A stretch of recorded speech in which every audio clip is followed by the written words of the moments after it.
I'm gonna film a naked video of myself covering Pokemon cards. No, I'm not gonna give you the video, don't worry. I'm just gonna give you the Google Drive link. So when people ask, you just send that to them. All right? I got you.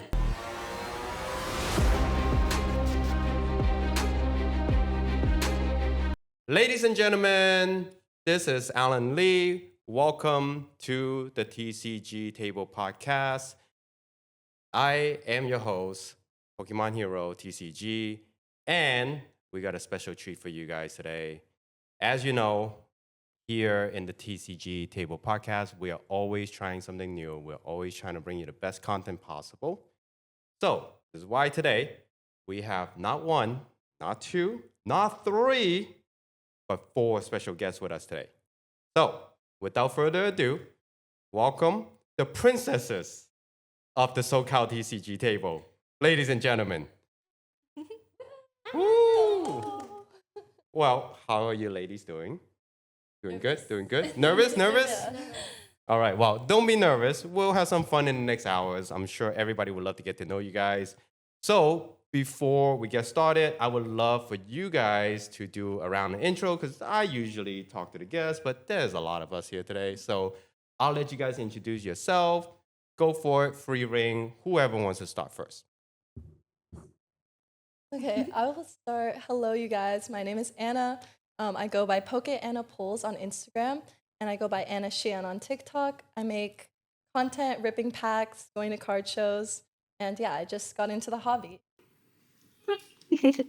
Hi guys, my name is Stephanie, also known as Sakura.Steph on Instagram and TikTok. I am a Pokemon cutie content creator and mentor. Yeah. Hi guys, I'm Pokebutter, new to the space here, started collecting for the past year or so. I'm really excited to be a part of the community. Hi guys, this nursejoy is right here. I think most of you guys know me. I'm Kristen, Pokemon Hero's wife. I guess my real name is Kristen, but I go by nursejoyvibes usually.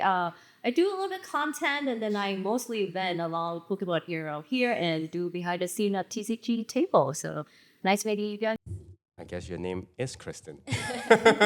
Well, thank everybody for participating in this, always new trying things for me here. So I appreciate it. Well, let's get started. I'm sure everybody would love to get to know you guys for the next hour or so. First question I would love to ask individually. How did you guys come across the Pokemon, Pokemon game, Pokemon anime, Pokemon community, and now obviously sitting here doing this podcast? So love to just learn your journey individually. So I can start. I also grew up watching the Pokemon anime, so I think I really got into around Gen 5 watching the anime. But recently, after graduating college, I started finding out about card shows. So I think my first card show was SoCal TCG a month and a half ago or 2 months ago now. And every single weekend since then, I've been going to card shows. But especially through social media, I watched a lot of YouTube like Coop's Collection and learned about card shows and vending. And yeah, I've just been growing my collection ever since then. I guess like a lot of collectors, I started pretty young. I think it was in elementary school. My friend actually bought me the Pokemon Pearl version of the DS game. So I kind of got into Pokemon, like the scene during the Diamond and Pearl era.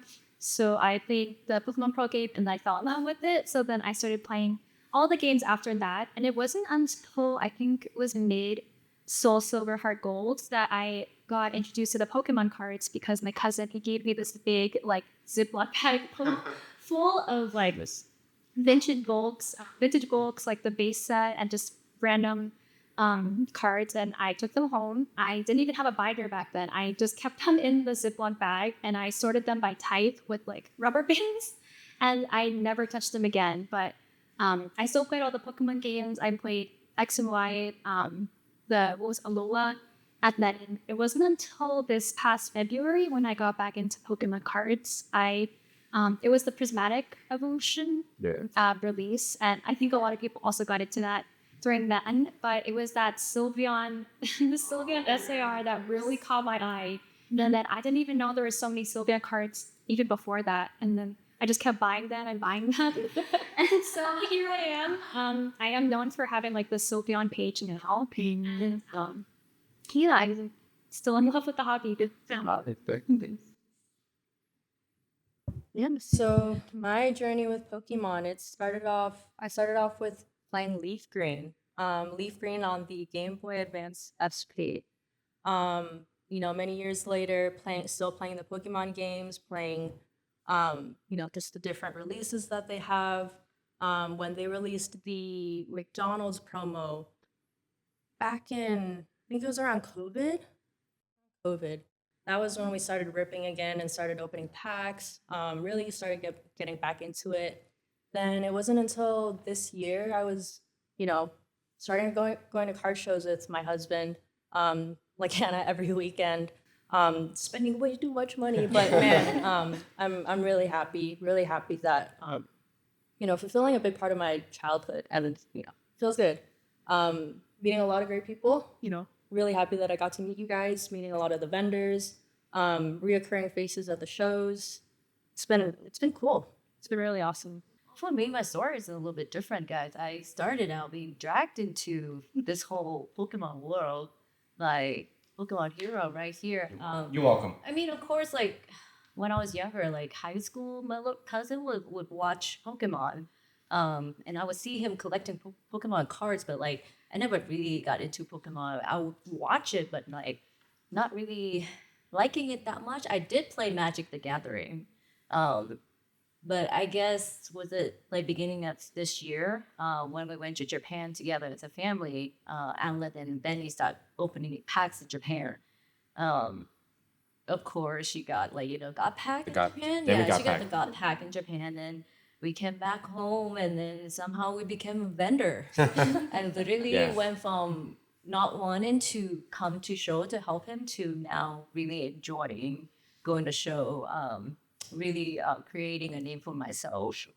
As you guys know, I'm a nurse, so I really enjoy seeing the kids at the show. And now, before I'm kind of like, I don't want to really make friends with people. Now I'm really trying to make more friends. Meeting you guys, of course, Christina, Steph here, and Anna. Recently, all met you guys, but it's been a wonderful journey. Let's see. See, it all works out, guys. This all works out. It's a very small community if you think about it, right? And then us girl, we don't get a lot of FaceTime together, right? It's always all the guys doing deals and stuff like that. So I think girls tend to kind of back off a little bit doing that whole thing. So I mean, I'm glad Pokemon Hero is doing this whole thing. I mean, with those SoCal TCG princesses, honestly, guys. Yes. Guys, please call them that from now on. I'm trying to start a thing, you know what I mean? I think that is a great intro, and thank you for that, and thank you for not killing me for starting, this whole journey. I do think that, for me doing the podcast, one of the things that, when I met you ladies, I was like, man, it would be really cool to have female representation, right? Because yes, you guys are right? Every single week is like us guys just hustling, talking, making deals. But I've always noticed that, what you guys are doing, there's an audience for that. And I don't think there's enough voices in the community that give you guys a platform. So I was like, you know what? I'm going to do something different. And I'm going to like shine a light to it. I want to have some fun and hopefully aspire more female to become vendors or to just get into hobbies, right? So it's inevitable. So I think we should open the platform to everybody. So with that said, love to get you guys take, it could even be a discussion among you guys, but I would love to get you guys take on this crazy Pokemon market. It's one thing coming from the guys when we're always hustling. I'd love to see where you guys lie in terms of like, what's your thoughts with this Pokemon market? Are you guys even following the trend, right? You guys are buying like cutie cards, but they are also getting way too expensive. So I would love to get your takes on that, right? So yeah, I'd love to see what you guys think.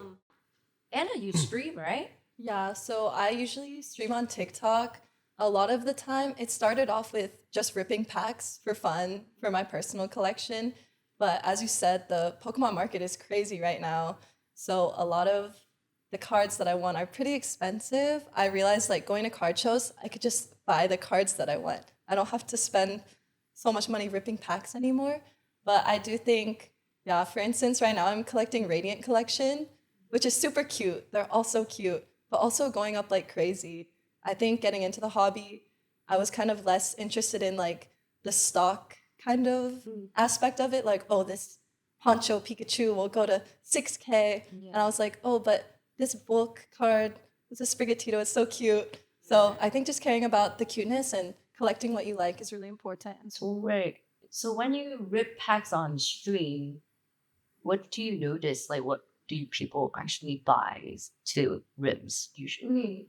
Actually, I haven't yet started doing rip and ship. I know a lot of creators do rip and ship and actually sell packs, but for now it's just been whatever whatever sets I like. I really liked Black Bolt, White Flare because that's kind of the Yeah. Pokemon I grew up with. But I started ripping around when Prismatic came out as well and Journey Together. So I really like love those sets. I think the newer sets are definitely a lot more popular as well, like the new mega sets. What about you? What? I mean, I know you collect first, right? Before you become a vendor. So Yeah. what has changed from collecting and now become a vendor for the market wise for you? Honestly, like similarly to like with Anna, I stopped like I guess I stopped like ripping packs in general. I've been more so trying to like collect singles that I want for myself. But even then, like prices they're just going up and up. Like I didn't even someone sent me a video today. It was the mouse hole from Paldea. Yeah. That- Oh my gosh. When I saw that card, like when I first was introduced to that card, it was maybe like 20 or 30, and now it's like almost double. And my mind just went, what the heck? I think just like the cute tax, I think is what people are introducing, especially to read collection. Everywhere I go that I see it in the case now, they're saying, oh, it's firm because, it's cute. And I'm like, it is, but there's like collectors that don't have that kind of like money to just like Right. kind of spend on that. Yeah. Cards like I think all the cards went up a lot just because all the girls now they're just reading through people's minds. Yeah. I agree. Yeah. Reading everything. What about you, Christina? Yeah. Just because you kind of like opening packs even before during COVID, right? Even a little bit before, so you kind of know the market is a little bit better. We started opening them, but I mean, similarly to everyone else, it just started getting too expensive. Right. Which is funny because I'm buying up slabs, but I started buying them just strictly because I liked it. I didn't even know how much they costed, or I didn't really care for the market. I knew the market was doing well, but that wasn't my priority. Started just buying slabs that I liked, slabs that made me happy, slabs that were cute. And then a few weeks later, months later, I'm like, oh shoot, some of these cards are up 30%. Like that's just the cherry on top of collecting what you like, collecting what makes you happy. So maybe I think for me, I started getting back in January. To the end of the year is more like guys collecting, and then as now how many months? 9 months. 9. Vending now. The trend of so many female come into the show just to collect, or like they bring the boyfriend bringing down the husband. It's more. I would say 30% of our customer would be female. Or like on bigger show, it would be like 50-50. Honestly, of course, like you said, the black and white. So popular, front row. My binder is gone. Like literally every girl bought the same cards. I'm like, why are we buying the same cards? Like, and then I'm looking through these columns, guy. It's ridiculous. I should remember the prices of these new cards. I looked up for 2 weeks, 3 weeks now. I can't remember. But every time I look at the comps, it went up so much. It's like by $1 or $2. And this card I thought was like $5 last week. It's like went up to $8. That's how much of the market has changed because of course, female power. We're buying all these cutie stuff. Everything went up just as much as the slab for the guys. So I think if they come out with another set of cute stuff. I mean, what's coming out again? Mega. Yes, The mega Megas. set. It's okay to me. Black and white, of course, my favorite. I don't know if you guys like black and white. It's one of my favorite scents so far. So many cute stuff in there. So we'll see how the market's gonna be with the megas and like that. I mean, they specifically designed the black and white set for ladies, I swear. I honestly mean- think that this trajectory will continue to grow because even since I got into the hobby, I've noticed a lot more girls getting into it, and I only expect that to grow. I think Pokemon has been a very male-dominated hobby for a long time, but I think with all the cute cards and more exposure to it on social media, like a lot of girls will be interested in buying, and the prices will only rise, unfortunately. Yeah, it's crazy because it's actually really awesome to see like the last like 9 months that Pokemon has been accepted, right? Like, it went through a similar trajectory like video games did, right? When female content creator or even just male content creator started streaming video game, and now it's like normalized. Pokemon is going through the same thing, and actually something really like interesting that I've been having a conversation recently is that the institutional financial firms are now actually starting to look at Pokemon as a portfolio, right? So if you think about the amount of money, I mean, look at this guy in the back here, right? As we are speaking today, right? The card yesterday sold for $2,800, and now it's going at $2,500. Last week, that card was sitting at $1,100. That just tell you how crazy. Like, there's no way that normal folks are just buying these cards. Has to be some sort of institutional buying out. And it's absurd. We're in a completely new trajectory for the market. And I think that, the people that keep saying that, oh, the hobby's gonna die, hobby's gonna die, hobby's gonna die, I don't think they realize the difference this time. So that's how I see it. And of course, right, is how do we find a good balance, right? And actually, Steph, I would love to start with you. You are a vendor now, so not only do you collect, now you're like, oh, I gotta sell this card. Then once I sell it, I gotta buy it again at a higher price, right? Like, how are you dealing with inventory sourcing? Are you, what kind of audience are you attracting, and how do you manage that? Oh my gosh, finding inventory, especially starting out, was probably the scariest thing I've ever done. Just because I was trying to work out like what price points were like trending or what people are looking for in cards. So like especially like bigger lots is what I looked for. I think they range from like 200 to like 500 of just like full arts or even like the V cards or just random bulk. Just finding like cards I think would sell or would attract the cute customers, because of course I want to provide cards for a good price and affordable price, especially for cutie collectors. It's hard for us to find cute cards, especially with the cute tags. So Yeah. So just been it's been an interesting journey now that I'm in 4 shows in almost 5. Yeah, it's my 5th show will be this Sunday. That's crazy. And Awesome. We've never met with her. I don't know where she I know my schedule's been like all over the place. But it's like she's vending like always like away from us, like on the other side. We gotta catch her. I know. I know. She don't want to vend, but obviously. Oh my god, yeah, but always, especially the cute tags. I really want to make my cards affordable for collectors, especially like new collectors coming in, because it was also overwhelming for me when I went to my first show, seeing just like the price ranges and how there are so many tables and how like this table had this price, this table had that price. I wanted to kind of just be that kind of vendor with affordable prices and also like room to like wiggle and like, work out for the customer. That's actually, okay, perfect segment for me because, Poke Butter here, Christina, you are getting into vending. I'm curious to see like your anticipation. Like, what are you trying to sell, and what are you trying to carve a niche for yourself? Whoa. What am I trying to sell? Sell good. I want to sell good memories. I want to have good interactions with people, especially the kids. Magic Carp guy over here, he's had some really good interactions and transactions with kids, and seeing their faces, it's their faces, the smiles and them just lighting up. It's always been about making those little guys happy. A little nervous. It's gonna be new. I've been around a few shows. Starting to learn the ropes. Learning what people are talking about and comp this, comp that, which app, which website. Oh my God, there's so much to keep up with. But it's definitely a fast moving industry, and if you blink, you're gonna miss it. So I'm really excited to be a part of it and join the vending fan with you guys.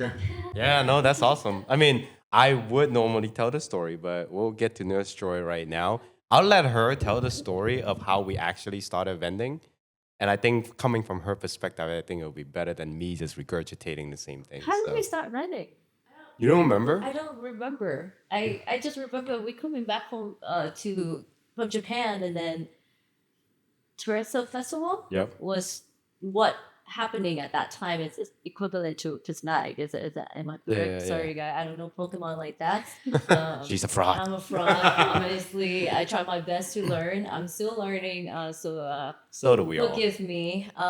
So at that time, I don't know what happened. It just he was just kind of like contacting this Japanese distributor out of Which nowhere. was Taiki and Aki, and they were in our last episode. Yeah, well, last 2 episodes. Right. And Shout then out next to them. thing you know, I got a big case of Terrazzo Festival at my house, and then he said we should go book our show. Our first show was at OC Car Show.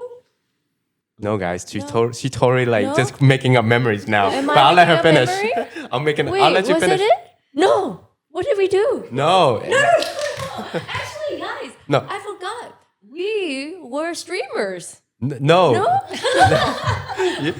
You're completely mixing on your memory. All right, let me adjust a little bit. No, what not? We did what not, did we? We did, but the thing was, okay, so I got the 2 cases of Terrestrial Festival Right. because I just want to rip them, honestly. But then I was like, man, that's a lot.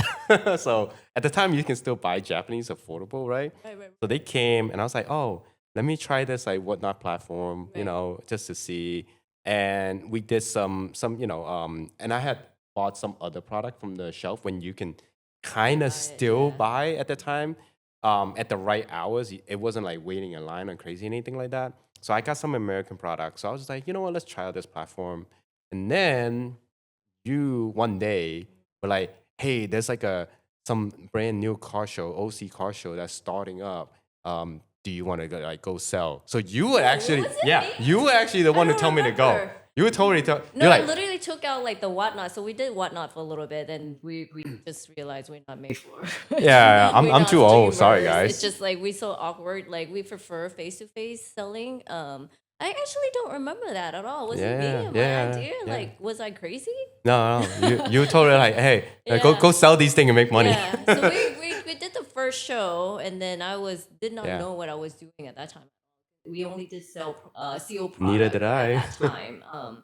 It was very interesting, meeting people, and then coming from like playing Magic the Gathering, and I'm a little bit nerdy playing games and stuff like that. Alan used to work in enemy world, so Gaming industry. gaming yep. industry. So I'm like expecting kind of like nerdy crowd, but everybody came by was so nice. Oh, the guy was so nice. The girls were lovely. We did our first show, and then a couple of my coworkers came by to say hi, and then this is gonna. Should I review it? Who we met at that show? Yeah, I don't even know who we met at this show. Actually, if you guys know Cindy Sales, Oh yeah. Eder, and Julia. Actually, Shout out to came- Eder yeah, they and came Julia, from Cindy So. LA, right? They came to see Alan. He's like, Funny yeah. story with that too. Yeah, they were like, oh, we really wanted to see you. I saw you on Instagram. We want to go see you, but now they're vendors, guys. Yep, and they so- wanna be on our podcast So actually, someday. a little bit of plot twist there, right? When we were buying Pokemon products, I found this like Facebook group for the OC community, and I was like, you know what? I'm sick of this because these Facebook group doesn't really do anything. So I was like, hey guys, would anybody be interested in joining like a Discord? And I had never ran a Discord in my life, and then all of a sudden people just start joining in. And at the show, Eder and Julia came to see me because they're like, oh, we saw you posting a link on the Facebook group. We you say you're gonna show up at your first vendor show, da da da da, and we just want to come meet you, right? So they actually, I think they bought some like a pack or something, and then at that time I was like, if you buy a pack or any product, we give you a free pack. And that was when like 151 Japanese was still like affordable, right? So Eder actually ripped, and I think he pulled either the Ivysaur or the Bulbasaur. I forgot which one it was. So Eder, hit me up, let me know. I don't remember. Yeah, I don't But remember. yeah, and then after that, right, they just started a vending too. I think because of us. So we kind of influenced people to do crazy things, So yeah, that was a little side story, but that's that's what happened. That's how we started, right? Yeah. Honestly, So lost memory. I only remember up until the last couple of months, honestly, died. It's moved so fast. Um, just from not wanting to go vet, and honestly, I used to just like, I really don't want to go vet. to now we're like, oh, I just don't want to go Yeah. Vend anymore. And then now I have my own item. I guess because when I went with Alan, as you can see, if you're not selling your own products, there's no interest in selling, right? So he only do steel and then start doing slab. And slab is like a different world for us, honestly. Like the call, I try to look at it. I'm like, where do I look? Where do I call? So like the interest of being there is really hard for me. But then I start finding out I can do my own little mystery bag. Just like you know, the interaction with usually female family and little kids, and whenever they open up and they get something that they cutesy stuff, they like so happy. That makes me happy. So I think for the last 2 months, I really enjoy going to vending with Alan. And then Now I'm just kind of trying to grow my own brand, just like you guys, and trying to do more content I don't know how you girls do it all the time, but I just can't do it. like that. So props to you guys. I'm overwhelmed. I'm trying to run this podcast full time Yeah. job. Again, not regurgitating here, but man, it is tiring. Yesterday I edited the last video. I didn't sleep till 4 a.m. just so I can get the video out by 7. So hats off to you ladies, content creation. I can't even work like my Instagram sometimes, So I'm exposing myself as a fraud. That's why I do story and he reposts them. I know. I was like, yeah, free content. you know.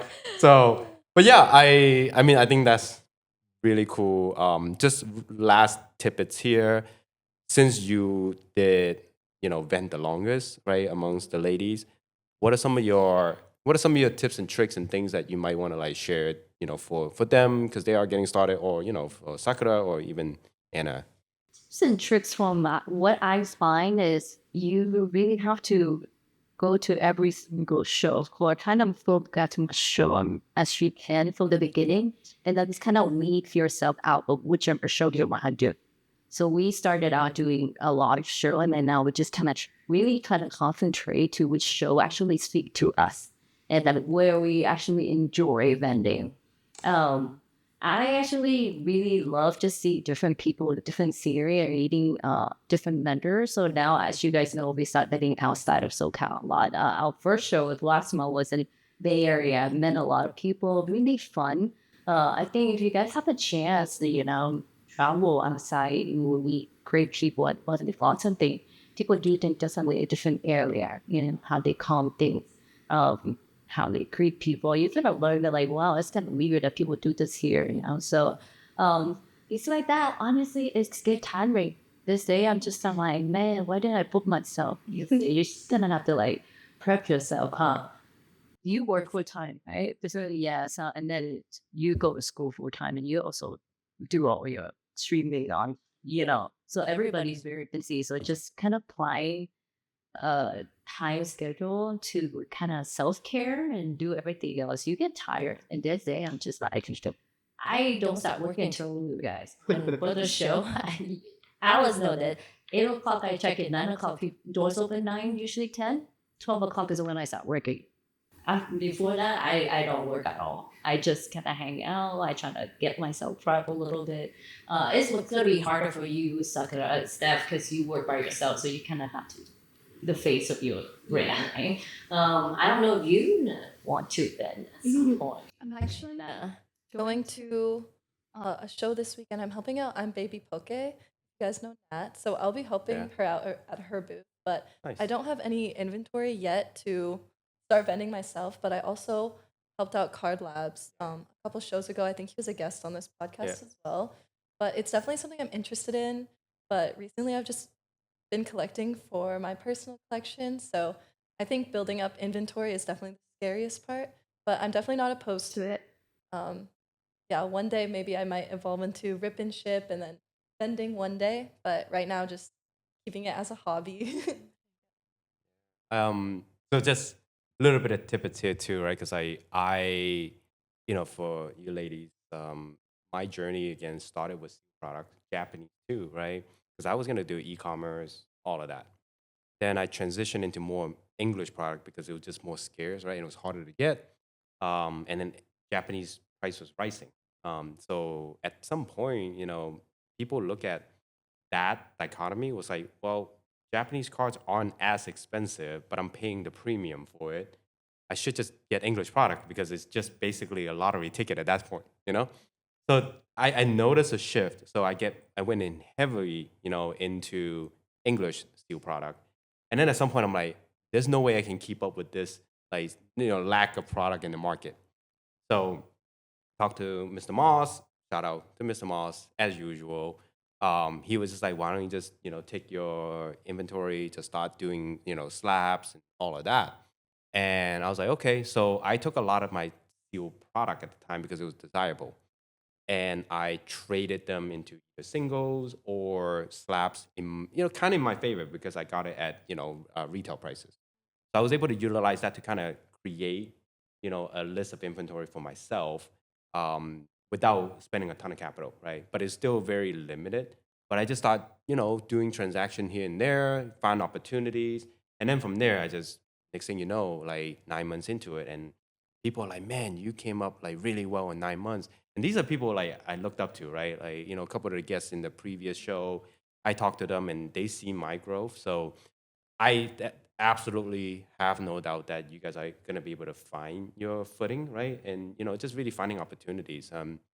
So, and I'm sure like I seen around a lot of the vendors are very welcoming to in SoCal specifically. So definitely take advantage, ask them for questions, don't be shy. So Similarly, I think the hardest part is finding cute cards. I think it's helpful if you like just go, if you have time, honestly, how much time, if you have two people at your table, it's easier to one person go the other people and do stuff. So coming in early and then set up your table ahead of time and then start going around and talk to different vendors and yeah, looking for that. Usually you can like catch whatever they have ahead of time and like just grab them and like before they start selling to the customer. It has been very helpful for me. I usually tell the guy, hey, I'm looking for this. If you have them, just say for me.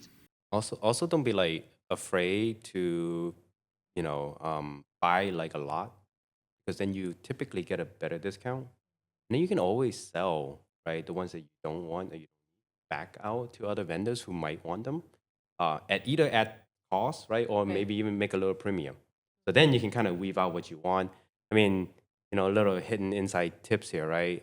Now what we start doing, because Radiant Collection is very, very desirable.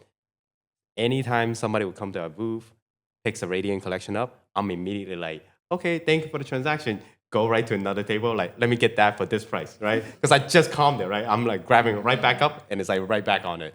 I'm interested, Christina, like, what's your collection right now that you have to get ready for the show?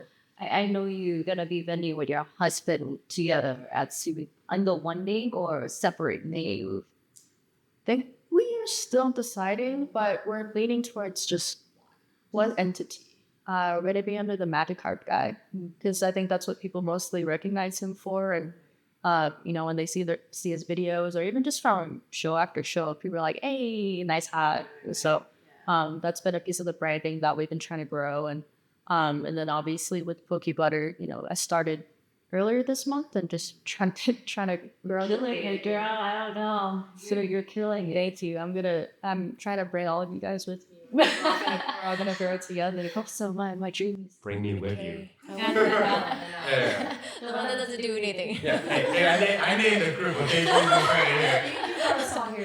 right, that's right. That's true. I really appreciate that too.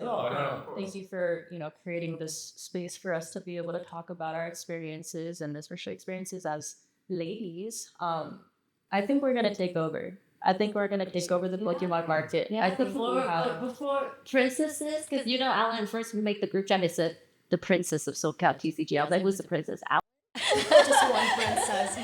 Alan's a true princess. Queen. Yeah. I'm the servant, guys. When you take over the world, just don't kill me. Yeah.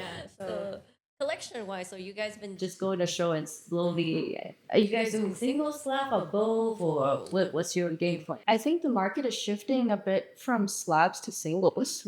I think the reason because it's all these cutie cards, all these girlies that are trying to get into the space, there's more demand. And when there's more demand, the prices are only going to go up. It only helps the rest of us. I mean, it makes things a little more expensive for us, but for those that are collecting, for those that are vending, it helps us increase the value of our products. And I think one of my favorite things of, going to be able to start vending is I've been able to develop really good relationships with vendors, such as you, and now you guys. But yeah, I think building strong relationships with vendors is a really key thing in being successful in the space. That's one of the hardest thing. I think we can actually form like a girls vendors group ourselves, and because the guys they usually have each other. They're like, okay, I know you want this thing and blah blah blah. Right? And we should host. We should host a card show. Yeah, Like girls guys, only. what do you guys think? Comment down below. Should we run like a all girls car Stop show? stealing my idea. girls vendors only. That is so cute. Oh, 100%. Oh my God. No. You can have it. You can have it. Please do. Please do. Like, I mean, I think that will be a very, very cool thing, right? And it'll be exclusive, for female, empowering you guys, have a different perspective. I think you should do it, right? I mean, there's we enough have the females. face of SoCal right here. Like you. Actually, you guys, in this male dominated hobby, I have actually created a girls only group chat.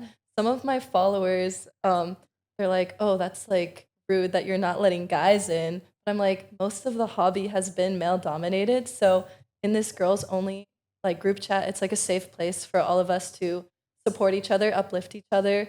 So we'll like each other's posts, repost, and then also if there's any, weird behavior, we always like look out for each other, have each other's backs, which is really important as well. That's awesome. Let me know what the Discord is. I'll put it down in the link below right there somewhere, You would join because I don't think I'm in. No, it's Instagram. I'll invite Oh, you. Instagram. Oh, Instagram, yeah. Instagram. We should make a Discord. Yeah. We should just start. Discord coming soon, guys. Coming Di- soon, guys. Discord is It's cooking. it's definitely cooking. Discord is definitely a easier management. You have admin roles, all of that. You can kind of kick people. You can invite people, do all that stuff.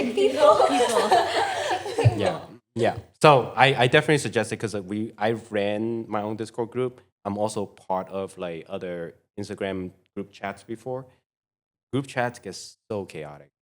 So Discord is a little bit better managed. Let's do it. Let's do it. Watch out for Discord group. Watch out for all girls vending party. I really like hope we're gonna take a list of. I can't wait. The meeting or just like I feel it. I think. I mean, we got the ideas and then we got the faces. So we just need to execute. Yeah, we just need to execute. Get some ideas in together. At the female only car show, it's just gonna be a bunch of us guys in the back of the warehouse working. Like, oh, here's all of us, right? All of the big guys is like, oh yeah, take this single. Yeah, no, don't work me. Yeah, that's what's gonna be. No, I love that. I think it'll be pretty cool.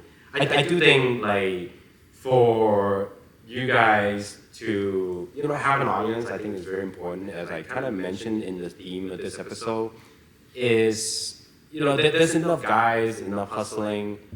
I don't think enough female has been able to kind of create a space and absolutely crushing it to the point where you guys are hustling us as like 70%, trade-in value for. Man, I can't wait. That'll be hilarious, I think. So yeah, for sure, guys.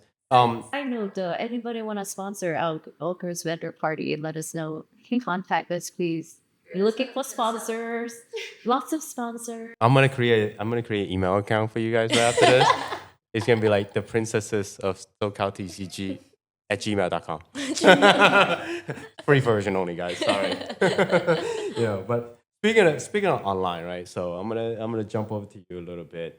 You probably the one that is on camera the most. I would love to get your take on it. Just walk us through that process. And I don't know, let's just start there because there's so much to dive into it.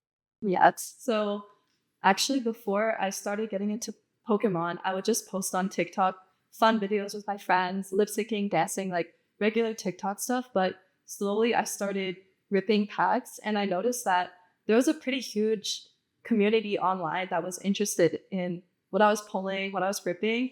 I was like, wait, maybe I should maybe I should do this more. It has been really overwhelming because I never expected to pursue social media or gain a big following. So I'm super supportive of all of like my fans and viewers that watch me, but it has been like crazy overwhelming, like seeing the numbers go up, like, whoa, there's actually that many people watching me online, which is really cool. But I have met so many people through social media, especially through the Pokemon community and social media, like people that I never thought I would meet before. So it's been really fun. I guess recently I have had some experiences on social media where like people are sending a lot of bot followers. So it's kind of hard to tell like which followers are genuine and which are kind of inflated. But it has been fun seeing my growth. I think I made my account at the very beginning of July, at the very end of July. So seeing that growth has been insane. And yeah, it's been really fun. I'm so jealous. Send those bots my way. Guys, listen, you don't understand. I edit videos till 4 a.m. until my eyes bleed to get it out at 7 a.m. 2 All right? followers. Yeah. Like I do a whole hour and a half of like all these coordination and I get like 2 followers subscribe. All right, guys, make sure you subscribe. Click that subscription down below, please. Pokemon Hero. Yeah, you know, it's hard for me to bring ladies on without subscription, all right? Blow up this video, please. But yeah, man, it's, oh my God, that's why I say, I'm like, I need to go ask her, how do I do it? I need to do some TikTok dance, something. You You know? can do TikTok dance. I actually just made a YouTube too. About a week ago, I did my first video at Diamond 9. You're welcome. Yeah, literally pulling the Reshiram. I was like, this is a viral moment. Like literally pulling, that was crazy. But yeah, so I've been posting on YouTube, I say like every 3 days. Like consistency is the most important thing on social media. So posting every other day, every 3 days. I'm like almost to 1K subs already. I'm like, thank you guys so much. I don't know how that's And possible. how many do you have? Don't call me out, please, guys. Well, after this episode, it better be 10K. 10K. That's what we're hoping for. Listen, guys, you don't realize like the whole reason I started this podcasting is because I just want next year Pokemon like company to invite me as a content creator to like, you know, Pokemon World Championship. That was my driver. I didn't get accepted. I was bitter. I was salty. Same here. I was so salty. Yeah. That's the dream. They said no. I wanted them to recognize me, okay? So I'm gonna talk about this little yellow guy back here until you do. Maybe next year we'll all get invited, guys. The princess. Except I'm just gonna be a luggage, you know, like bellboy. That's it. You still That's don't it. get invited. I still don't get invited. Yeah. I'm here doing a podcast by myself next year, you know. Wow, that's really interesting. That's crazy. Yeah, I see your followers grow. Like, I'm sitting here at work. I'm like, what do I have to do to get to that? I mean, I don't post enough. I'm actually learning a lot from Christina to posting and reposting. And she's like, oh, do you want to join Discord? I was like, Discord? You did a Discord for girls? I did not know that. So that's show you guys how much when I first started vending, it's only guys. There was no you guys at all for me to even like be part of whatever that you guys doing. So it's crazy. Like, I definitely want to get better at social media. It's just, you know, I have so much stuff in my life to go through. I'm actually curious to swing it over to you, Stephanie. I know your social media presence and then really your theme, right? It's like the ping. And I noticed a lot of, you know, other Aspire female also does the same thing. I'm curious to see what's your like thoughts in that, and are you trying to stand out? How do you see yourselves maybe separating, or do you not want to separate because you want to kind of have that cohesion? I'm curious to see your thoughts on that. Well, honestly, when I started my Instagram, I didn't have the intentions of even like blowing up. I just wanted to post like my pink cards and just like have that aesthetic looking feed because I know like I did Sunny Angels before and just seeing like the aesthetic of like everyone's feeds. I'm like, I want that, but Pokemon cards. So I just kept like posting like my pink cards, like doing hauls, and eventually people started like following me, commenting on those videos and saying like they want to see more. So I just kept going to card shows or card shops and like just building up my collection. And just, honestly, like now I have quite a lot of pink cards that just people want to see, and I think that's really touching. Just the fact that people want to see that like consistency, I guess. I have tried like doing like vlogs. Like I'll go to card shows or I'll film stuff like even with my face in it, and they don't do as well. And honestly, I'm okay with that because I know people are there to see like my cutie content, my cards like without my face, which I'm not offended by, but you know. Um, but just like in general, I know my audience wants to see like cards, so I post like blogs and stuff just like for my memories, you know. And like especially with like meeting new vendors and like adding them to my blogs, I think it's just like something that I want to do for quick for memories. Thank you for sure. Yeah, I don't know. I think that makes sense now. I see a lot of guys like you post some of these, or the cars, which I don't, because I actually don't really collect. That's like the truth. I very specific on what I collect, and I think I'm just more busy like vending and actually working more than actually collecting. Uh, but I don't know if you guys look at my page. It's very different than what you guys do. So I always try to wonder like, oh, how do I grow my audience? Because my content is completely different than just flash singles and then rip packs and stuff like that. So I think that's the one thing I struggle with. I mean, do you guys have any suggestions? I think all of our pages are very different, and it's, in good ways, not in bad ways. You have your ripping videos, which that appeals to a very specific audience. You have your vending videos and your aesthetics, and that appeals to a specific audience. You have your posts, and that speaks to a different audience. I think it comes down to just posting what you like, not just giving into what the audience like, but also what makes you happy. When you're posting this, like, do you feel good? Do you feel happy? You know, sorry, also make sure it's off here, but yeah, post what makes you happy. And I think in terms of social media growth, I think it's like Anna said, be consistent. Try to pump out content. I know sometimes we're feeling lazy, or like I don't want to get up and set up the shot, but just being consistent and training it like a muscle. I tell that to a lot of people. It's a muscle that you have to train. It's not fun per se, but it's definitely a really useful in our industry right now. Yeah, I was gonna say the exact same thing. I don't think you necessarily have to subscribe to one different kind of content in order to grow. I think the most important thing that I found, along with the consistency, is just being genuine. I think not trying to act a certain way on camera, just being myself, talking to the phone like it's my friends that I'm talking to, really helped me grow. I noticed once I started posting speaking videos, my followers grew like substantially. So I think people just want to see something that's genuine and something that's real. And yeah, not really super, it doesn't have to be super like organized setup, lights, cameras, everything. I just like put my phone on my water bottle and talk to it. So it's nothing crazy, but just being yourself is important, and people will see that through your content.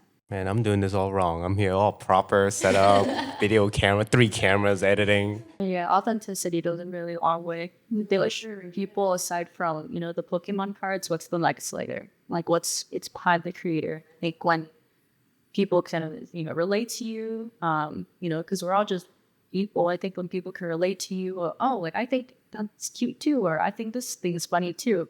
I think that's where you really build your follower base, and those are the real people that are that liked for you.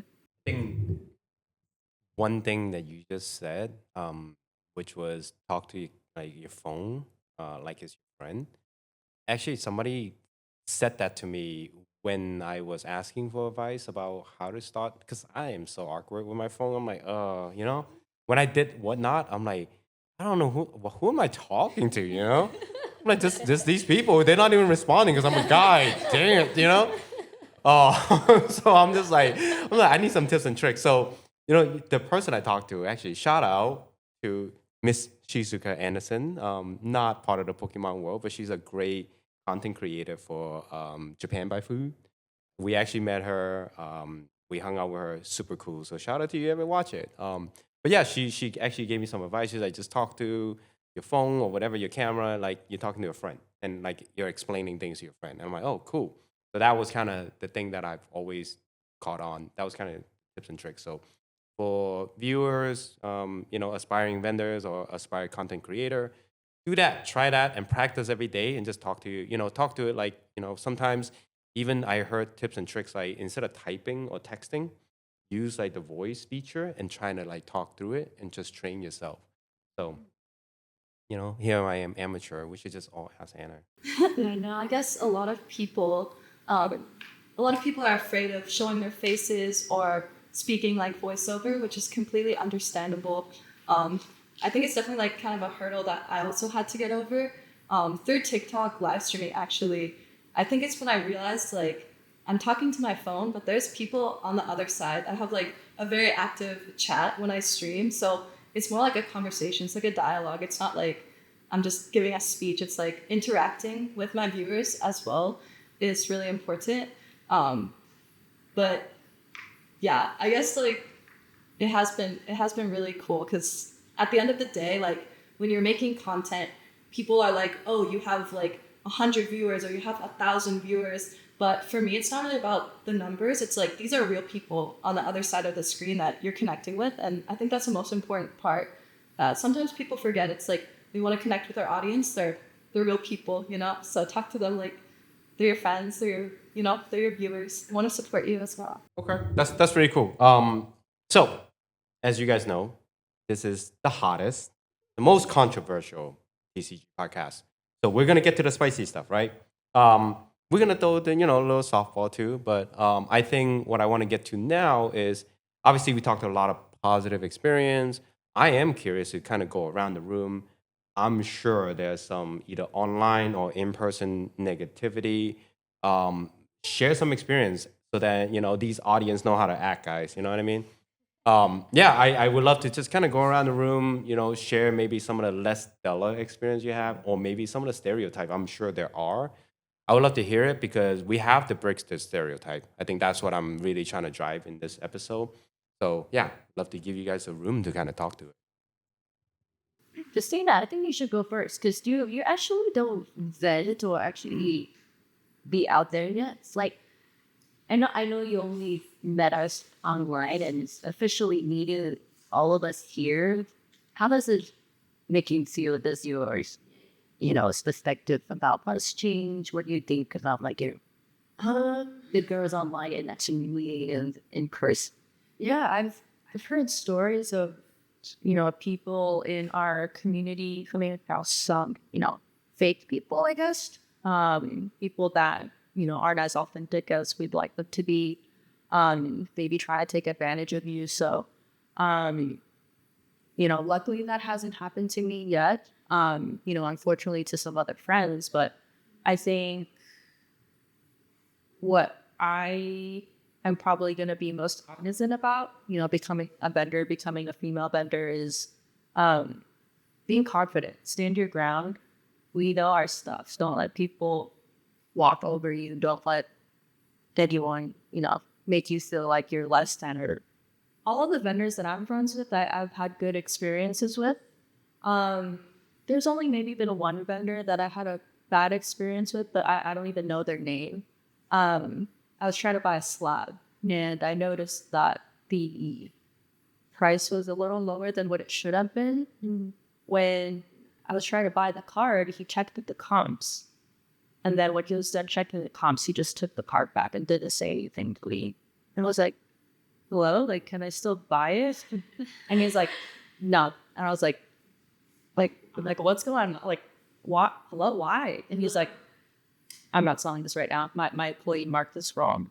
So that's one of the weirdest so far. I mean, that's a whole topic to spawn off, I think. I mean, I had my share of bad experience, right? And obviously, don't want to turn this into my topic, right? But definitely, I think in this hobby, in all honesty, regardless of gender, I think at the end of the day, it just comes down to money, right? Money is the root of all evil.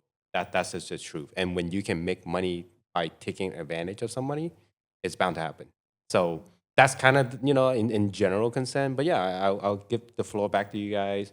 Want to see what you guys experience. Maybe you guys can Maybe Anna would have more because you deal with online people, right? Like I know online chats tend to get a little wild, a little bit intense. How do you deal with all of that, and what have you dealt with? Honestly, I was gonna say, throughout my experience going to card shows, going to card shops, and meeting like a bunch of people within the community, like all of you guys, I've not had a negative experience. Like in person, everyone is so welcoming, so accepting and nice. Online, however, I have experienced a lot of very interesting comments, we'll say. I don't even know where to begin. Oh my gosh. Should I just say something crazy? Yeah. Totally go for it, man. Yeah, okay. Try my algorithm here. Please do. Guys, I get hundreds of DMs every day. I get maybe like over like 10,000 viewers in my live streams. Like throughout time, I get some weird comments. I think people, when they're online, they're behind a screen and they don't have a profile picture, it makes them so bold. They want to say anything. Like, I've gotten some crazy DMs. Like, should I say it? Is this I can always edit. Yeah. Is this for kids? No. It's It not doesn't have to be PG-13. for kids. No. It's not PG-13. So No, go for it. Honestly, I think the craziest DM I've ever got is like, I want to see you naked covered in Pokemon cards. Really? That's the craziest. But there's crazy ones like that Right. all the time. And Yeah. I think part of being like a content creator or being like really online like how you kind of have to have a tough skin and like kind of ignore the weird comments, because I get a lot of them. But just knowing that there's a lot of great people in the community and a lot of like support, it kind of evens out in my head, even though there are some weird experiences or some negative experiences. I think in the end, it's kind of is a balance. I'm gonna film a naked video of myself covering Pokemon cards. No, I'm not gonna give you the video, don't worry. I'm just gonna give you the Google Drive link. So when people ask, you just send that to them. All right? I got you. different one of the male vendors. Listen, whoever you are, you gooners, stop it. All right? Grow up. So, but yeah, that's crazy, man. What about you, Stephanie? I know you have more interaction. I'm curious to see your experience as well in person. Honestly, I guess as a customer, I've had a negative experience similar to the Christina regarding a slab. And I'm not someone who's actually really into slabs. I only really wanted one specific slab in particular, and it was the Sakura Pikachu in a 10. But at the time when I was looking, I went to a card show in Arcadia, and this was maybe 3-4 months. I know the price has like jumped now, but it was a lot cheaper back then. So I was looking around the show, and I actually found that slab in a 10, and then the vendor said, I'll let it go for like 700. And then I kind of gave myself a minute to think about it. And then by the time I thought about it and was ready to purchase it, the vendor actually said, oh, I'm not going to sell it. I'm going to sell it for 1.2. And I'm like, what? Like, I don't know. It just made me sad in the moment. And I didn't get the slab at that time. But I don't know, because that slab was only like 700. And then the jockey didn't even explain why it was like, it's like big junk. Yeah. And then even like I was walking around like talking to some other vendor friends, like telling them about the experience. They said, what the heck? Like, why would you do that? Like you say this set price, but then you jump it up for no reason. And I don't know. It's significant too. Significant, yeah. Like, is it because I'm a girl like wanting this cute card? I don't know. But as a vendor though, I fortunately haven't had any like negative experiences, knock on wood, that I won't have any yet. But I had this past show actually had an interesting moment, I would say. I had this sealed promo. I think it was from the Black Bull, the Tornadoes, and there's one of the two, but it was only like $5 at the time. So this kid comes by with this big binder, and his dad was with him. So like my instinct is to go, oh, this kid's a collector, he's like starting in the hobby. I don't know. But he asks I could do $3 on that sealed promo, and in my head I'm like, it's only $2 difference. Like I'll just give it to him, and then I did the deal.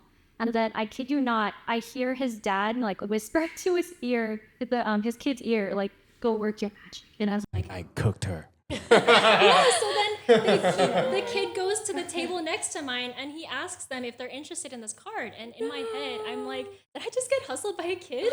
It was their kid. No. Some little boy in a hat. I don't know, but like, I'm not like upset about it. It's just like, it's kind of funny to me, but also at the same time, like, I know there's a lot of controversy with like kids in the hobby, and like especially like straight up challenges or just like giving like free stuff to kids or discounts. Like, I don't know, in my heart, like I want to give the hobby to the kids as well. Like they should have fun, but at the same time also, I guess, be treated as like a customer. So like, not saying like don't give discounts or like freebies to kids, because I still think I would still do that. I still give stickers like to kids and stuff like that, but just like having the skin to like know what's right, you know. But going back to like kids, man, I'm the mean one. Every time kids come up to me like, "Oh, can we do trade challenge with these?" I'm like, "Do you know what the price of these are?" They're like, "No, I don't." I was like, "Let me help you find them." And I'm like, "Look, it's 50 cents. It's $1. It's 20 cents. All right, now you know your price. I'm not interested in it. Bye." No, I'm just kidding. I'm like, "Here's a free pack. Go." No, but like obviously, joke aside, right? Yeah, you can kind of tell when they come immediately. If they're like a genuine kid, like, oh, this is something that was fun, or like, oh, I'm gonna come to this with an intent of like, see what they're gonna do about, my cards that I don't have any value of, right? So yeah, I think those are all valid things. I think that absolutely the safety is definitely probably the biggest issues. Yeah, just going for it. I think be careful even for guys, if it happens to guy, it can happen to girls. I feel like when guys have customer that like continue staying at your table just want to talk to you, it's a sign of something they're having. I always say like my as soon as I step away from the table, man, so many like customer comes like, oh, perfect, go. I'm like, hey, work your magic. One one fun fact. You probably, because I don't usually vent by myself. Sakura.Steph right here. Okay, Alan's always with me, but the moment he stepped away, it's funny. The guys come and they buy my stuff. I just tell them some random price and they'll buy it. No arguing, no bargaining. I'm just like, Yeah, wow, work that magic. this is so easy. I was like, I can sell this slab for this much, And I'm like, look what I saw when you were gone. But I do appreciate the guys, just come and actually appreciate our stuff and like talk to us and you treat us just like any vendors, honestly. Not thinking like, oh, this girl is just trying to, say and doesn't know anything, which most of the time I don't know anything. And these girls, three of these girls right here probably know more than I do. I think adding to that, I think you're kind of talking about negative experiences. I think that, I'm not sure about you guys, but I think a lot of guys in the hobby kind of look at me or will look at a girl and just assume that they don't know as much just because we're girls, and maybe like kind of condescending, like talk down, like, oh, you don't know about this, like, let me mansplain this, or like, you probably don't know anything. I never heard of that definition until today. I'm learning something new, all right? Mansplain it. So I think Yeah, that's another thing. Is like sometimes people will just assume that I don't know anything, or like I think girls sometimes are a little bit more susceptible to being taken advantage of, especially when I first started going to card shows. I didn't even know you could negotiate. I was just like, oh, the stickers, that's okay, take my money.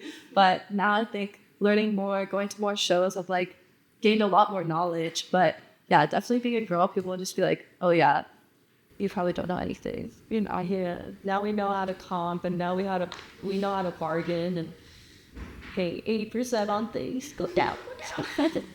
I used to start off only just trying to not comp like 5K walls, but I'm like, I know they can swing more, so I'm like, I'm gonna get this, I'm gonna cook them. I'm still trying to get there. I rely on Alan a lot.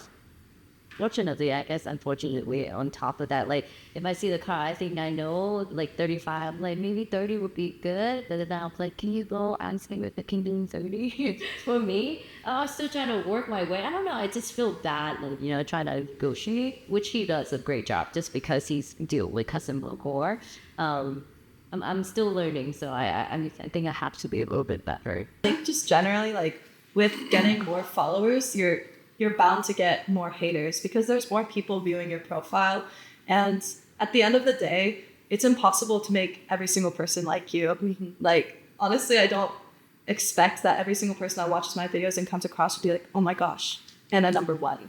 So it's kind of understandable that like some people maybe dislike my content, but I have experienced like some hate comments and some really rude things said. But going back, it's like about having tough skin and realizing that I have a lot more supporters that outweigh the haters. So yeah, at the end of the day, it's okay. Honestly, even if I did get any, I cannot remember any of them off the top of my head. I don't know. I'm just kind of living my own world on social media. Like, as like I mentioned before, I was in it for like content, or I was in it for like views, or like the kind of like the whole like YouTube audience kind of thing. Like I just posted for fun. So if you guys don't like my pink cards, it's okay. I like them.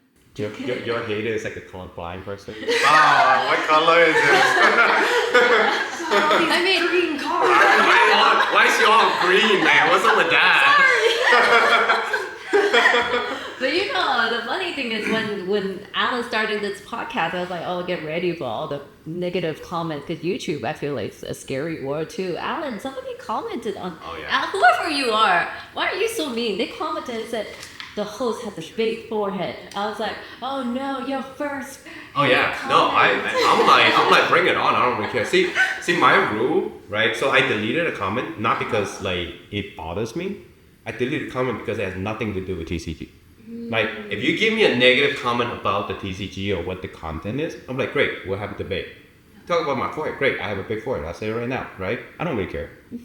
Tough skin, right? I mean, I wouldn't put myself on camera unless I'm ready for these kind of things. And you know what? At the end of the day, it doesn't affect me. It is a big forehead, great. That's how I had to live with it. So I accepted it, right? Be able to accept who you are and just go body through it. I think that's the most important thing. Yeah, I think it's easier for guys. I think all of us girls, right, as how tough we are in this world, I think at some point, if somebody says something at some moment, the wrong moment, it's gonna break us, right? So No, I cry every night. so I think it's important that we talk to each other, you know, and be okay with whatever that's gonna come our way, especially this podcast coming out. I don't know which way it's gonna go. Me neither. We'll see. And trust me, I put my marketing spin. I'm like getting 4 strong independent vendors in. Gonna kill it. So mark my word. Let's get 10Ks, guys. Yeah, I think having the confidence and being self-assured to like not let the hate comments get to you is so important. But also my motto is that when people leave hate comments or something that isn't that nice, in my head, they're like supporting my channel because they're commenting. 100%. They're taking time out of their day to comment on my video. So I'm like, you know what? You're supporting me. So Yeah. I'll take it. Free engagement. Like any comment is a comment. They took that time to hate on you and you ruined their day. Oh man, nothing feels better than that. That's a. I can't imagine without just the volume and flickering too. Yeah. I'm not there yet, but like you said, once you open yourself up, I think especially as a girl on the internet, it attracts a lot of negativity just naturally. But one, being a girl on the internet, you need to have really, really tough skin. So hats off to you, ladies. So yeah, with that said, I think the next question, kind of going around the room, is I actually am just curious as now that you guys are part of this community, what are your goals? What are you hoping to get out? With where you're going with it. So yeah, I'd love to just kind of open the. I guess going forward, I guess I hope to book more mentor shows. I know like now, especially coming with this year and then probably the beginning half of next year, I am still finishing up some requisite classes before applying to physical therapy schools. So just kind of hoping to book more shows and maintain my school schedule. But like I don't see myself like actually leaving the Pokemon like TCG hobby anytime soon now that I've fallen down this rabbit hole. But even if I did fall out of the card hobby, which I don't think I will, because all the art, I love art, especially with the cards. Like I think that's like the main reason I collect this. But even if I'm not in the card hobby, I do still play all the games. Like I think that's what kept my love for Pokemon like alive between period when I had that Ziploc bag cards to like now. But yes, hopefully to vent at more shows and meet more people and just kind of like hear experiences from everyone. Like kind of think back. I feel the same way. I don't see myself leaving the hobby anytime soon. I just got into it a couple months ago. But yeah, I definitely wasn't ever expecting to blow up on social media. So it's all very new to me. I think keeping social media as well as Pokemon as a hobby is my goal. While it could be passive income or just for fun, I definitely have some more career pursuits as well that I want to keep in mind. But Pokemon will always stay as a hobby in my life. Same here, just getting started. I'm, making my strides on social media. Finally, or I guess fun fact, I come from the marketing industry, so finally being able to apply, what I've learned over the past several years and apply that towards myself and see where making myself as a brand goes. And so far, it's been doing really well. Goals are to be able to bet full time with the Magic Card guy. For me, I think it's a dream job. Yeah, I mean, it is a dream job. For me, I think I feel like the opposite. And probably I don't want to do this full time if I can choose. As you guys know, I'm a nurse. I do love my job a lot. I work with pediatric kids. So I think we all, I think for me, I went to school for a reason, and doing what I love as a nurse is such a big thing, and it's who I am as a person. Vending on the side, right? I get to meet people and have fun. Goal plan is however long he's vending, I'll be vending with him. I'll be supporting his TCG podcast. Hoping to meet more of you ladies. Hopefully just form like a bigger form of like, friendship, and then a group of bigger female vendors and take over SoCal TCG. Is my plan. I do have a big plan that's coming up in December. Got no tight little goal wrapped up yet? I'm gonna keep everything a secret. We will be reviewed when everything is, done deal. So Make sure you subscribe. yeah, subscribe. It's not something big, but it's one of my dream event that I'm able to do. So I'll keep you guys updated. But I think that's where my goal is. But I do hope all of this become good memories towards the end. We all know, okay, we did this. All memories. Yeah, we hustled the guys, Yeah. got them at 70%, suckers. No, I think that's awesome. I don't think anybody can plan that much ahead, because I've always said, like, I think you guys are all feeling now with just probably like 2 months, 3 months under your belt. Pokemon time is a long time. I don't remember the memory I had in this just since January. And this is just like 1 year. Like the amount of transactions, sometimes I look back at my phone, I'm like, I had this card? Like, when did I have this card? I did this transaction. What is this? So Pokemon time is a long, long time. So I think my thing is, for you ladies, enjoy it, because it goes fast, but also goes really slow. But yeah, I think that's a perfect segue for us to get to the product showcase today. So we have plenty of product showcase.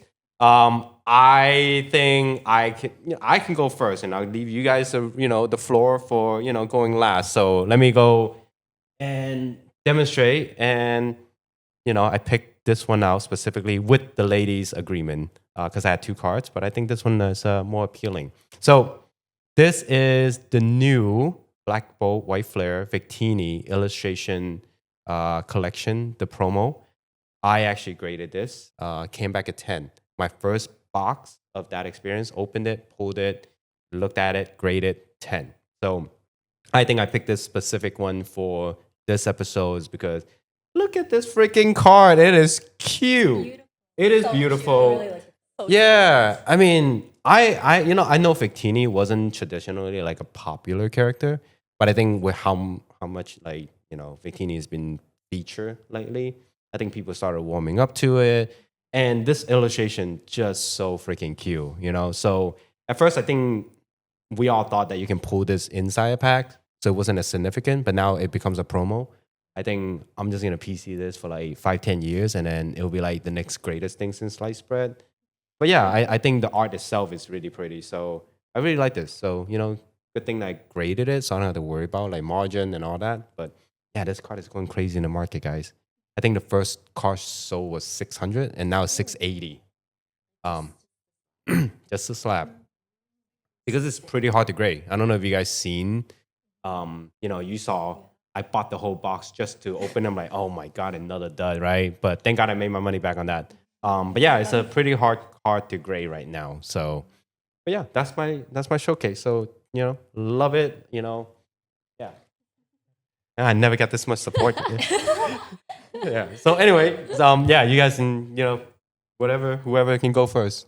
So this is essentially, I guess, the first Pokemon card I fell in love with. It was also in the big Ziploc bag that my cousin gave me. Nice. But it is the Piplup from Majestic Dawn. I think it's called. It's 2008. It's definitely locked on the back. Yeah. But I don't know. It's like memorable to me just because like I got into Pokemon cards like during the Diamond and Pearl era. I picked Piplup for my starter in the Pearl game. So I just like having this card. And then I specifically, when I went back to my hometown for like a break, this was after I fell back in love with Pokemon cards. I went straight to my childhood collection and I like just looked through all my cards and I took whatever I wanted back home with me. We're back to Southern California. So yeah, this one sits in my main binder now. It's me though. Nice. Cute. Nice. Awesome. I'll go next. This is my tag team Magikarp Wailord from Sun and Moon. I started seeing a lot more tag teams at shows.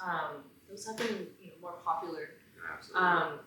But me myself, I have a couple of the Wailord cards. I love Wailord, and then that's my husband. So that's me and him right there. Nice. That's so cool. Do you like the Journey Together Lord card?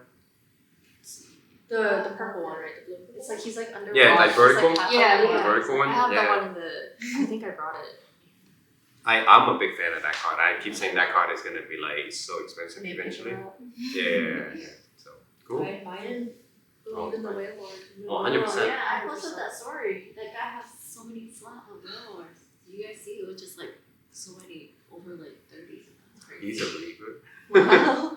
It'll go up eventually. I think so. So then my turn, guys. I have this Squirrel right here. So funny story is I actually don't even know where I got. I know I pulled it from a pack, which It was Stellar Crown. I forced her to open it. I was like, open this. yeah. So I actually, when we first started the Pokemon journey, I actually don't like ribbon packs. I just find it like if you don't get what you want, it is kind of sad. But actually, eventually gave in and opened one pack, and this is the card I pulled, and I actually graded it, and it came back a PSA 10.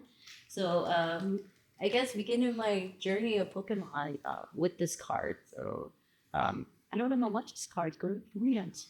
It's probably like it's over 200 now for sure. He's ambitious. Yeah. He's oh my god. Sell it. Card, you know, he's not my favorite Pokemon. My favorite Pokemon is Tinkaton. So, but he's will be forever. And my first card and first slap, I didn't go. So, yay. Yeah, I love the art. So I'm put my hat on. yes, do it. Okay, like Magikarp guy has Magikarp hat. I have Sprigatito hat. And like I feel like whenever I go to shows and I don't have my hat on, I'm like people don't recognize me. But I have my Sprigatito hat. If you guys don't know, like on my live streams, every single live stream I do, every single day, someone's like, "Who's your favorite Pokemon?" Every single live stream. So I just put this hat on, and like you guys don't have to ask me anymore. My favorite Pokemon is obviously Sprigatito, and I have an entire binder filled with all the Sprigatito cards. Some of these I pulled, some of these I bought at card shows, but yeah, it's just a bunch of Sprigatitos. Oh, and the big TV promo. Random. But yeah, a bunch of Sprigatito because it's my favorite Pokemon. I love cats, so I love all the cat Pokemon. Yeah, so it's my special item. That's awesome. Yeah. Benny started. My daughter Betty also started with Sprigatito because she was in Japan watching the Pokemon anime in Japanese, so that was her first intro too. So yeah, sweet. Pokemon Horizons is a really good anime. Yeah. I'm watching it right now. It's good. Cool. All right. Well, last but not least, to wrap up the show, love for you guys to just kind of tell the viewer, the new subscribe guys, your social media, your info, how can they find you, all of that good cast. So yeah, let's start on that side. Okay, you guys, I am PokeAnnaPulls on Instagram. I'm PokeAnnaPulls and YouTube as well. I just started posting YouTube, and TikTok is Anna Xian. I also just made a Twitch as well, but I'll probably be streaming later. So check out my social media. I try to post on TikTok like every single day, Instagram, not so much, but I post on my story like every hour. So you'll always see I have stories on Instagram. You guys can find me on both Instagram and TikTok at Sakura.Steph. I also do Whatnot on the side, not super often now that I'm vending, but I'm also starting a YouTube channel to hopefully film my vendor POVs. Hopefully I can remember to film for that. But Yeah, I'm on Instagram as PokeButter, and I actually just started a TikTok account, so PokeButter there as well. See you guys there. Alright, guys, nursejoyvibes. So TikTok, YouTube, Instagram. I'm most active on Instagram. I do post on TikTok sometime. My YouTube has nothing in there, but I should start posting soon.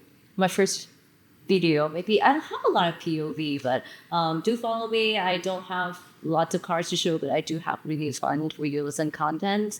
I do a lot of silly stuff, so do follow me. Follow Pokémon Hero. Yeah, guys. Yeah, thank you. Well, yes, definitely subscribe to this channel, the TCG Table Podcast, and make sure you guys follow the ladies. And I'm telling you, I'm gonna create a new account. It's gonna be the Princesses of the SoCal TCG. All right, guys. Make sure you support. All right, guys. Watch out for our female-only vendors party, whatever that we do. If you see us, any of us four at the show anywhere, do come say hi. We're not that scary. We're very friendly. We're very nice people. So we'd love to take a picture of you and chat for a little bit. So don't be afraid. Give us some love. Like, share, subscribe. Like, comment, subscribe. Yep, that's right, guys. All right, this has been another great episode for the TCG Table Podcast. We will see you guys on the next episode, all right? Make sure you subscribe, follow the channel, follow me, Pokemon Hero TCG, and we will see you guys on the next one. Peace!